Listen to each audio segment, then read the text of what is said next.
اس کے بعد ہم پڑھیں گے ابھی سید سلیمان ندوی صاحب کو۔ کن کو پڑھیں گے؟ تو یہ سید سلیمان ندوی صاحب ہیں، ان کے بارے میں پڑھیں گے، جنہوں نے لکھا ہے بعض پرانے لفظوں کی نئی تحقیق کہکشاں حصہ دو میں، یہ ان کے مضمون ہیں۔ ان کی تاریخ پیدائش ہے 22 نومبر 1884 ء۔ کب پیدا ہوئے؟ 22 نومبر 1884 ء کو یہ پیدا ہو گئے۔ 1901 ء کو یہ دارالعلوم ندوۃ العلماء میں انہوں نے داخلہ لے لیا۔ کب داخلہ لیا؟ تو 1901 ء کو دارالعلوم ندوۃ العلماء میں انہوں نے داخلہ لے لیا۔ 1902 ء میں ان کا پہلا مضمون چھپا، جو کہ رسالہ الپنچ میں چھپا، جو کہ رسالہ میں جو چھپا مضمون اس کا نام تھا خاتونوں کی تعلیم۔ کیا نام تھا؟ خاتونوں کی تعلیم۔ کون سے رسالہ میں چھپا؟ تو وہ نام تھا الپنچ۔ کہاں کا یہ مضمون تھا؟ تو یہ جو الپنچ جو تھا یہ آپ کو رسالہ نکلتا تھا پٹنہ سے۔ کہاں سے نکلتا تھا؟ پٹنہ سے۔ اسی پٹنہ کے رسالہ نکلتا تھا جس میں انہوں نے اپنا مضمون دیا خاتونوں کی تعلیم کے نام سے، اور یہ مضمون چھپ کر کے منظر عام پر آیا۔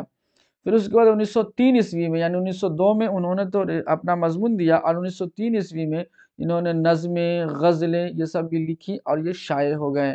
1906 ء میں یعنی 1906 میں رسالہ الندوہ، یہ رسالہ الندوہ جو ہے یہ دارالعلوم ندوۃ العلماء سے یہ رسالہ نکلتا تھا، جس کی ادارت انہوں نے سنبھالی، یعنی کہ اس کے ایڈیٹر بن گئے، اور اس کے بعد اس کی ادارت کا جو ذمہ ہوتا ہے یہ انہوں نے 1906 ء میں لے لیا۔ دیکھیے سید سلیمان ندوی 1901 ء میں ان کا ایڈمیشن ہوتا ہے، ان کا داخلہ ہوتا ہے دارالعلوم ندوۃ العلماء میں، اور یہ جلد ہی ترقی کر کے 1906 ء میں، جو کہ ایک دارالعلوم ندوۃ العلماء کا ایک خاص رسالہ ہے جس کا نام الندوہ ہے، اس کی ادارت سنبھالتے ہیں، یعنی ایڈیٹر بن جاتے ہیں۔ اتنا جلد ترقی کر جانا یہ عام لوگوں کی بات نہیں ہے، بلکہ یہ خاص ادیبوں کی بات ہوتی ہے۔ 1913 ء میں انہوں نے مولانا ابوالکلام آزاد صاحب کا جو اخبار تھا جس کا نام تھا الہلال، الہلال میں انہوں نے کام کیا۔ یہی اخبار الہلال آگے چل کر کے جب انگریز کے ذریعے بند کر دیا جاتا ہے تو پھر البلاغ کے نام سے یہ اخبار نکلتا ہے، اور لوگ اسے پڑھتے ہیں۔ تو اب سید سلیمان ندوی صاحب کے آخری معاملات میں ہم آتے ہیں، تو 23 نومبر 1953 ء کو یہ وفات پا گئے۔ اب ان کی جو تاریخ ہے وہ جڑی ہوئی وہ 1901 ہے، جہاں ان کا داخلہ ہوتا ہے۔ 1902 میں ان کا مضمون پہلا چھپتا ہے۔ 1903 میں نظم غزل لکھتے ہیں اور شائع ہوتا ہے۔ 1906 میں یہ رسالہ الندوہ کی ادارت سنبھالتے ہیں۔ 1913 میں یہ مولانا ابوالکلام آزاد صاحب کے اخبار میں کام کرتے ہیں، اور آخر وقت میں 23 نومبر 1953 میں یہ وفات پا جاتے ہیں۔ اس ویڈیو کو دیکھنے کے لیے بہت بہت شکریہ۔ آپ کا دوست بدر عالم شمسی شکریہ ادا کرتا ہے، اور آخری وقت میں یہ آپ سے درخواست کرتا ہے کہ آپ اپنے YouTube channel fair online کو سبسکرائب کر لیں، لائک کریں اور شیئر ضرور کریں۔ انشاءاللہ تعالی اس سے بھی بہترین اور خاص معلومات کی ویڈیو لے کر کے ہم آپ کے بارگاہ میں حاضر ہوں گے، آپ کے سامنے لے کر کے آئیں گے۔ آپ ڈھیروں پیار ہمیں دیجئے، اور انشاءاللہ تعالی اچھا ویڈیو بنانے کے لیے ہماری حوصلہ افزائی بھی آپ کیجئے۔ پھر انشاءاللہ تعالی اگلی ویڈیو میں ملاقات ہوگی۔ آپ دیجئے اپنے دوست بدر عالم شمسی کو اجازت۔ سلام مسنون، آداب۔